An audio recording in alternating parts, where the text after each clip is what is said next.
Rugby Europe Championship, which also had its round 3 take place last week over the course of last weekend. 2 games of the scheduled 3 were played. First up was Portugal, hosting for the first time. Their first home game of the season was against the Netherlands, and as we suspected, it was a chance for them to run in some nice tries for the Lisbon faithful and get a bit of momentum back into their campaign and some wind back in their sails, which they duly did.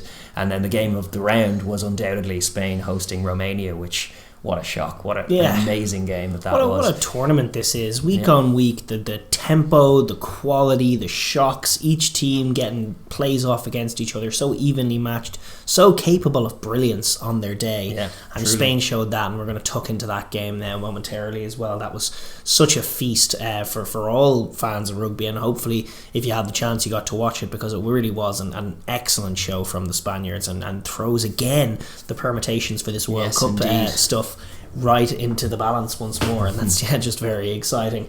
But the opening game, as you say, was in Lisbon, Portugal hosting the Netherlands. 59 points to 3 it finished. Sans Marrakesh, no issues for them in this game. Yeah, they still had more than enough quality to deal with the Dutch. But the Dutch did produce moment of quality as well, managed to get themselves on the board as well, which is all I kind of asked for them in our preview. The 3-pointers. Well. Got a 3-pointer to start the game. They took the lead, so they did. And again, they took a while to break down as well. They did. It was about 15 minutes before Portugal crossed the line. They held that 3-point lead for that time. They did. And then they were still in the game for some periods of it. It's the gas tank really that's shocking from them in the sense that it's probably just a consequence of not playing at that intensity as well. Yeah. But by the time the second half rolls around or midway through it, they just can no longer fold into any kind of defensive shape and just let all kinds of plays happen. It looks a little bit like when you saw that New Zealand Tonga game from the start of the summer last year, where it was just 2 levels to this sport, and by the tail end of the second half you do have sympathy for the Dutch in these matchups. But a few nice tries from it. I think 13 grabbed a nice one for Portugal at one point. Pedro Betancourt is his name, and he's a find. The Portuguese Jonathan Davis in his grey scrum cap running about the place. He was making all kinds of plays out there, and definitely I know Jose Lima will probably come back into the team, but one they might be looking at. Nice to have options in the back line. They just run very nice runs. Storty was another one back in the fold. He'd been missing the first couple of weeks. Great try, great assist. He's a serious player. We know that from last year's campaign, how dangerous he can be. He scored 4 tries in this particular matchup in Amsterdam last year. That's right, yeah. And he managed to get on the board again. He does enjoy playing the Dutch. But they have some good guys coming back like that, and it's just in the nick of time, because they teed themselves up for that Iberian clash that's going to be pretty much what it all hangs on now, because obviously the landscape's changed a bit and they have played a fair few games, but they have a matchup with Spain in Madrid that is going to possibly be for all the marbles, in terms of one of them might be out if they lose it. It's very tough. It's like Portugal are still very much in this mix, and it is a case of 2 goes into 3 between themselves, Romania and Spain. And that was the other game, the big game of the weekend, which took place on Sunday at Estadio Central in UCM in Madrid. Spain 38, Romania 21, and wow, I did not see that coming. No, I did not. What a performance from the Spanish. From the opening whistle, they were all over them. The pack were so mighty. They arrived way to the pitch. Their back row were monstrous and marauding. Their set piece was very tidy. Their maul was very, very good. But then just the angles of running and the speed that they were playing with. Rouet set the tempo beautifully from 9, as he does for them. Managed to get them moving, get those forwards on the ball, and then guys like Jimeno making serious cuts, scything cuts with ball in hand, just running that line that he runs very, very well, and causing those new centres some problems in Romania. They had their worst game in a Romanian shirt, both Tamani and Vavasa, even though Vavasa had some sparkling moments in this game. 2 tries. He took 2 tries with some very nice lines of his own, indeed. But not enough. No, indeed. Romania just started slowly. They had a kick out in the full early. They had, in the opening few minutes, a couple of cold drops from both of those two. Tamani and Vavasa dropped the ball on first phase, and one of the stories of the match was just how poor their first phases were. Both the maul and the sort of midfield hit up that they like to work off, shut down by a really hungry Spanish defence. and Spain then on the inverse started the game. They got after Tomani's cold drop, they set up a scrum, and Ordaz kicks an incredible 50-22, as good as any you'd see at any level, and it seemed like the ball was travelling. A downright Safa strike on it. It did seem like the ball was travelling in the warm air in Madrid, but I mean, he kicked it. It's 60 metres on the pitch. It's probably 70 on the angle. It was something absolutely extraordinary kick from way deep in his half, all the way deep into the opposition 22. About 10 metres out or so was where the line out was, so it was a very, very good attacking opportunity, and it just teed up the perfect start for Spain, which they duly took, which takes more than that to finish it, but the Maul did the rest, great. But that was capitalising on that sort of soft belly of a lot of these teams in the Maul defence, which got better as the game went on. Actually, but that was a great start. It did get better from both teams. Both teams reacted to the proactive mauls of the other and ended up getting some good defensive kind of plays off towards the end, which is unusual, you're right to point out, but Spain, their set piece was good, their scrum was more than game as well, from the opening bell, and just they were moving the ball so well in the sunshine that they were catching the Romanians at 6s and 7s. They just started the game sluggishly, and having dropped the ball cold and conceded the 50-22 and conceded the ensuing Maul try, their next offensive set was kind of similar. It was a midfield hit up. It was slow. They were extremely almost Italian-esque in terms of how they folded, and all it was ever going to be was a Surigu box kick. He just leathered it down deep. There was no real pressure, and then off the ensuing counter-attack or ruck, they set up a ruck and flashed it wide, and Jimeno just cut them open. Absolutely Vavasa came out of the line, tried to hit him, and he just did him, and then he was away, and they did a teed it up so wonderful nicely. Bit of interplay there on the edge from the Spanish, working their way into the 22, and then from there they showed some drive, purpose and skill that the Romanians just couldn't match. Found their way to another try. It was I think it was Fools who got the score in the end, after a few narrow carries. He had a very busy game in the back row, did Fools, so I was kind of glad to see him get over for a well-deserved try as well, a bit of meat to go with the grunt work that they were doing. It was a nice little soft hands from Ordaz to put him in, but it was a lovely score built off the back of that wonderful counter-attack off the kick that gave Spain instantly a two-try lead, which Romania are just a little lethargic about giving up those early leads. They did it there. Well, it was painting a similar picture to what Portugal were doing to them out in Bucharest as well, and down to there was another try, quick enough try that followed, and suddenly they were 21, and you're just like, oh my god, what is happening? They haven't even arrived to the pitch, and suddenly they did manage to get that score, and Spain did show their weakness when they got a good maul going after going 2 tries down. They managed to get one entry. And the Spanish showed, it was Towley, the number 8, who just gives away a yellow card instantly, and it was really there are ways that you can sack that maul and not give away a yellow card, but when it's trundling towards the line, just running around it and tackling the guy at the back of it is usually going to be a card. There's no even plausible deniability there, and Spain do need to work on that. But just a little more subtlety to what they're doing when they do give away the penalty, even if their intention is to give away the penalty. Try and channel a bit more subtlety in there, because that was unequivocal. Exactly. And the Oaks did strike back, and it's good to see, because they were defiant, but they were still being blown away at that point. But the maul was a good in for them to go to. And Vavasa cutting that lovely line to get himself on the board from close range off the back of that. And then Spain are a man down. Who knows? But actually, it was the capacity of the Spanish to score with the man down. After they again just brought that same power, that same tempo, and the Oaks kind of buckled, gave up a penalty of their own, and then Los Leones with 14 men decided to kick to the corner, such as the degree to which they backed themselves. They were so bullish. They arrived to more of a pitch than you'd see them in certainly in the last 2 years. I don't remember them as motivated and as dialed in as they were. They knew how big this game was, more perhaps than the Oaks seemed to. They knew this was huge, and they came at it with hunger and ferocity, and the forward carriers, the power of that pack.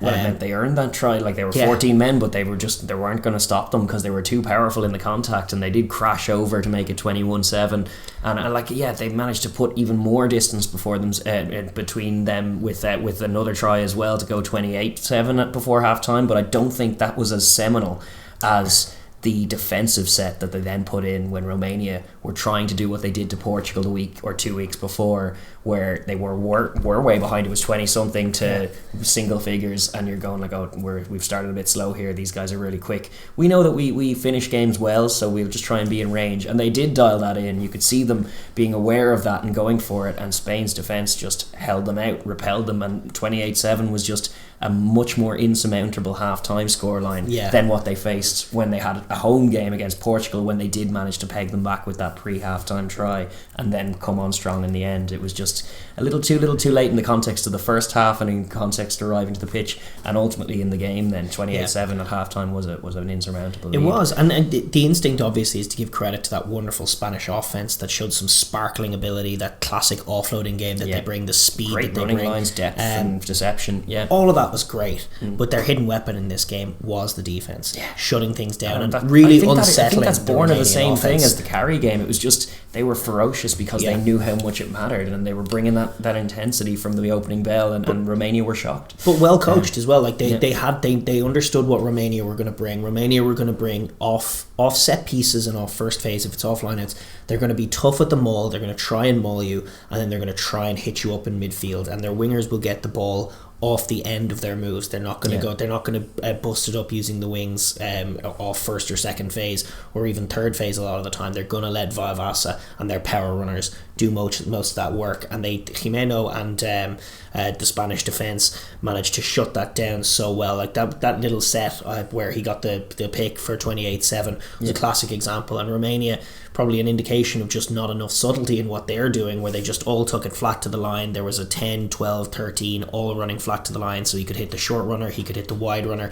Neither were great options because Spain came out and shut it down. He tries to find Vavasa for something play that isn't there, and Jimeno just sees it, picks it off. Classy play from him. Really good defense. But they were organised, they knew what to expect, and they caught Romania cold on a couple of occasions, and Romania were unsettled because of it. I think the very dangerous winner, Simeonescu, who did produce a worldie of a moment. He did, but like in the first half, he had another opportunity to do it, burst down the wing, and he could have fed Sergiu on his inside to run in for a try, but actually didn't. And then Spain, he got tackled and went into touch, but he popped the ball back in, and it was we were unsure as to whether or not it went into touch, and Spain went and ran in what would have been another try for 33-7, but actually that wasn't for Romania's point of view. Thankfully it saved their blushes, and that one wasn't a 14 point swing, and it was just the 28-7, but that was obviously just huge. An indication that Romania were unsettled, and they weren't quite themselves. They weren't able to think on their feet. It was feeling like game over at half time, and then it was feeling more so with just the way the third quarter played out as well, because Spain were really good there too. They came out of the sheds still with that purpose, and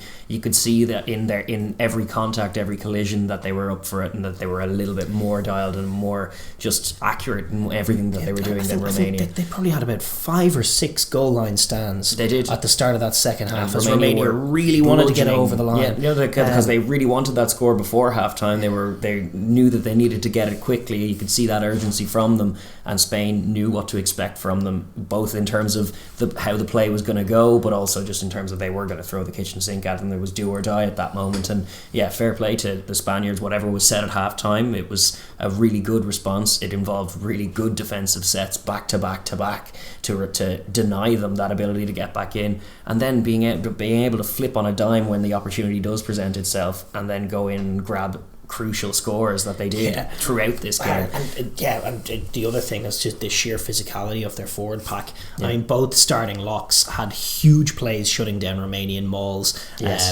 Mora and Guillaume. They both looked well able for the physical battle. Wiley. It's probably a point of difference between themselves and Portugal, the quality of that tight five. It is. And then a guy like Futu, I don't quite know how to pronounce the name, Thierry Futu, who came on off the bench, and he's Cameroonian born. Interesting backstory as a prop, wearing 16, but he came on and was just an absolute wrecking ball. So good. There he is up there. He was an absolute monster in that second half. He was skittling Romanians so much fun. for that Romanian second half physicality. He just came off the bench and was explosive and was dynamic and was everywhere.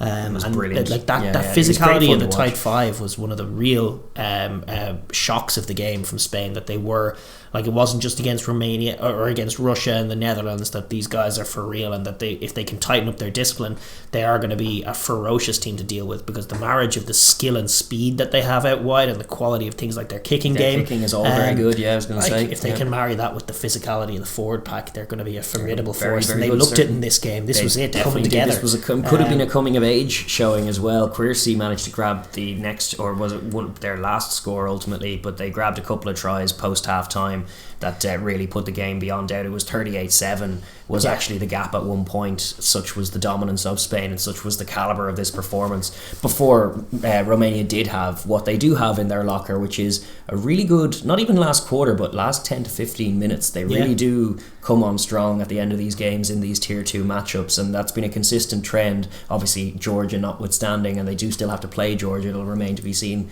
whether they can manage that, but they still managed to grab scores, albeit Spain had rung the changes and they knew the game was won at this point. But the way Romania finish games is still a lot to their credit, and they can take something away from Madrid with just the way that they finish, because 38-7 is a very, very tough one to take, but they did grab a couple of tries and pad the score to 38-21. Nearly managed to grab another as well to go all the way back for like 3 very quick tries. You've got to give credit to Spain as well. Like, after those 2 tries went in, and one of them was a sublime score from Simeone Escu. Yes, that was a complete solo, just a bit of magic. It was the first phase that actually worked well for them, just feeding him as first receiver and watching him go to work. Actually stuck. They got their spacing right, and then away he went. That was one. And actually the other was pretty as well, because Vavasa does cut a lovely line as well, and he did again to go in. Yeah, and that was particularly impressive, because he was playing through some pain at that point. I hope he was okay, but he was down, he was holding himself, he'd taken some bad knocks, and then he managed to get up and cut a lovely line and get that score, that defiant score. He'd actually had some really lovely touches in the first half after being outplayed. Very fine player still, but it was a bit of a lesson, or just it was just a bit of a humbling from the Spaniards, and it was their first away game. So it was a good one, and actually the credit to the Spanish crowd. That little stadium, the UCM in Madrid, was brilliant, and it was full pretty much, and there was a good noise, there was a raucous atmosphere, and why not, because the sun was shining, and their players, their team were playing some fantastic footy out there in Madrid. And credit to Spain, they kind of grabbed that by the scruff of the neck and put themselves in a great position. They did, no question. They were the better team on the day. They raised the bar again in this constantly evolving and brilliant championship. And they're on course for a slam this year. They've got 2 games left. They got to play Portugal and Georgia, and that's going to be huge for them. They'll hope they're not done winning games. Obviously the game against Portugal is huge, and they'll fancy it against Georgia. Riding quite a little win streak into these last 2 rounds. They have to tidy up they probably have the biggest win streak in tier 2. I would say so. Especially after Georgia had that slip up at home to Portugal in the drawn game. So they obviously they have to tidy up the discipline a little bit. Like the fact that it doesn't take too much pressure in the red zone to cause them to give up yellow card. True. That's a problem. They're still averaging 1 or 2 a game. I promise you that Georgia would make that count against them. So they have to be Portugal careful. Might even as well.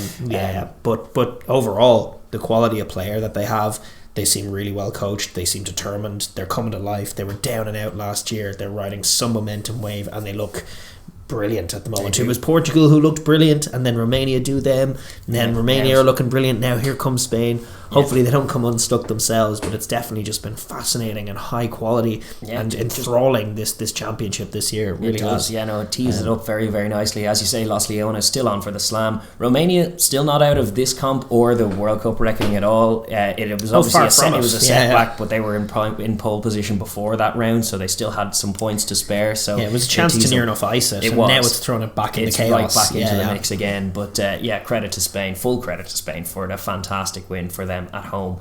And I actually think that last Romanian defiant try might have removed the bonus point from them. So it did. The 3 points. So that is some good pedigree, and that makes that Vavasa score important. So all very much in the melting pot. They do have the Romanians as well. They do have Georgia to play. They also have the Netherlands to play. Indeed. So that is definitely a cushion for them to go back to. They can. They do. Everyone else is done playing the Netherlands now. They have to play the Netherlands, and they might know exactly what they need out of it before going in, which is a useful their last thing. game. So I think Romania are still in a great position to qualify, to get that automatic qualification spot. Yeah. Obviously, depending on whether or not Spain just run the table, Well, it could be, like you they never look know. like doing. Yeah. But yes, there was supposed to be one other game this week. Georgia were scheduled, obviously, to take on Russia, and indeed this did not go ahead, lest there be riots in Tbilisi. I'm not sure that the Russian players would have got out alive.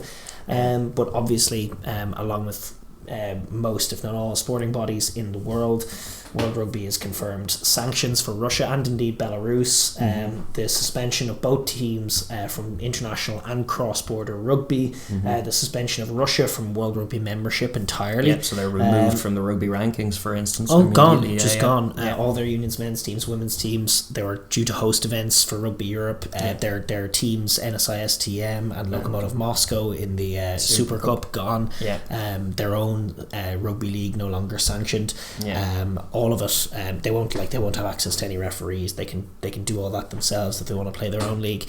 Yeah. And they were saying obviously that this is effective immediately, and this decision, according to World Rugby, has been taken with the interest of rugby's values of solidarity, integrity and respect at heart. They also remain in contact with colleagues at the Ukraine Rugby Federation, and they've pledged their full support to the rugby community in the country, whatever that means. It's tough to be anything. I mean, for me, this is like, I obviously you hate when world events impact the game we love, but I mean this is the right decision. What's going on is just beyond egregious. It's disgusting. It's really depressing to see a nation invaded like this. Sport is supposed to replace the war games of madmen. As this is supposed to be how we deal with our tribalism and stupidity in some ways, and a way to channel it into something positive, and not channel it into just idiotic murder and disgusting behaviour that the Russians government, I should say, but the Russian government and army are doing at the moment. But yes, it's the right decision. It's a no-brainer. Absolutely. So that game didn't go ahead. The Georgians didn't obviously play last week, and that's obviously a shame. We always like to see the Georgians. It's true. But that has left anyway the table in this position. Yeah, which and also thrown that other spanner in the works. This is the table as it stands for this year's tournament, with Spain sitting pretty atop with 13, Romania 8 in second, and then Georgia on 7, Portugal also on 7, and then Russia on 1, with Netherlands bringing up the rear on 0. But the interesting thing and the we dynamic, should probably move on and look at the World Cup the table. other one is the World Cup table, which is the more important one, let's be real. But Georgia on top of that with 31 points, then Spain with 25, courtesy of that brilliant win. Romania on 22. Those are, as it stands, the 3 going to the World Cup. Portugal 1 outside of it on 21, still in the hunt, and then Russia down on 10 points, and the Netherlands again on 0 on both tables. Yeah, but so this does raise Portugal the question. looking on the outside, from the outside looking in, 4 points off Spain and 1 point off Romania. You might remember, and only one game left to play because they were to play Russia. This is it. This is the thing. As you were saying, I think you were getting to the Russian question now that the Russians are out of it has created some logistical problems for this whole qualification process. Yeah. Some teams, Portugal included, still had left to play the Russians, and so I guess they were in this position where either they just award 28-0 bonus point wins to everyone playing Russia henceforth, which would be 3 28-0s into did that Russia mix. play the Netherlands yet this year? No. Well, so a 28-0 win for the Netherlands over Russia, but they could do that. It would be Georgia and Portugal who would be the beneficiaries of 28-0 windfalls if they were to opt for that decision. Indeed. The other option is to just scrub all the Russia results so far, so remove the wins that have happened thus far in this tournament, as well as not count any of the other scores. There was reports in Spain as well that apparently that is the precedent, there's something in the rules which says that is what you do in event of a team being like sanctioned out of a competition, right. Which obviously I think they were thinking more ineligible players than committing war crimes. Someone has put together the what the table would look like if that was how they would go for it. So it would change the table completely. It would be all teams Georgia would have 6 games played, and they would have 25 points. Romania obviously 6 games played themselves, 17 points, so Yeah. 8 back, so Georgia actually more or less safe. Yeah. Then Portugal with 17 as well, tied with Romania, but with 7 games played. Right. They just have Spain left, and then Spain would be a further point behind with 6 games played. But obviously they would be in a situation where they still have to play Georgia and then have that all-important game against Portugal. So it's slightly changed. Obviously now Spain are on the outside looking in from being in a situation where they were second, which obviously doesn't look too good. Indeed. But of course they have the extra game on Portugal, which is against Georgia, and they'll hope to get at least a point, I suppose, out of that. Indeed. To try and level it up. But practically speaking, what we're looking at here is Romania are going to get this bonus. Like, whatever happens between Romania and Georgia, they might, like, they were talking after that game, they were talking big about, like, we still think we can beat Georgia and we're still in this competition. Don't sleep on Spain with all that talk. No, indeed. But no, they were talking after the Spanish game. After they took that defeat, they were still saying that. But that'll be obviously a huge titanic clash in the next round. But if Georgia, as expected, come away with the win in that game, Romania will still have a game against the Dutch, which they'll rack up 5 points and will likely see them still hold on to second, unless Spain go and beat Georgia and Portugal. But then the other game, the huge game, is going to be Spain-Portugal. That's on the last weekend. The Iberian derby on the last weekend. That's going to decide everything. Perhaps it could be for a repechage. It looks right now. It feels like the dynamic is that will probably be a shootout for the repechage. Yeah, and we'll see whether teams can get anything out of the Georgia game. Spain and Romania both have a cut at Georgia. Indeed, and that will change if they can. Then that will change the dynamic entirely. And sure, Portugal managed to draw in Tbilisi, so it is not impossible by any stretch that happens. But at the minute, the dynamics are shifting and are a bit volatile, and obviously a Russian spanner thrown in the works that does change what the dynamic is. There is the gap week now, so they do have some time to decide this, but it would be... They said they'll announce it. They did say they'll announce it in the coming days. They put it at the bottom of their statement that they were banning Russia, and they were saying, like, listen, we'll make clear in the near future what this means before any of you play your next round. You'll know what the situation have to consult with World Rugby as well, or Rugby Europe, just to make, because obviously it's doubly the World Cup qualifier is what's important. So they have to consult with World Rugby, and together they'll set those rules and make an announcement in due course, which we'll have for you hopefully in time for the previews. Hopefully next week when we're previewing the shows, we'll have a clearer idea as to what the picture is. But we do have an idea of what the picture will be. But it does throw that little spanner into the works. But otherwise, a very good weekend for Spain, a decent weekend for Portugal, and the World Cup qualifier is just still very, very much alive, and it does look like it's going to go down to the last weekend, regardless of what the decision is. It's just going to go down to that final play in Madrid, perhaps. Yeah, well, we've got at least 3 more just humdinger games coming up. We've got Georgia, Romania, Georgia, Spain, and Spain, Portugal. Awesome games. That they're just mouth-watering clashes that are still to come, and plenty of intrigue there. And we'll have all those previews for you on next week's show.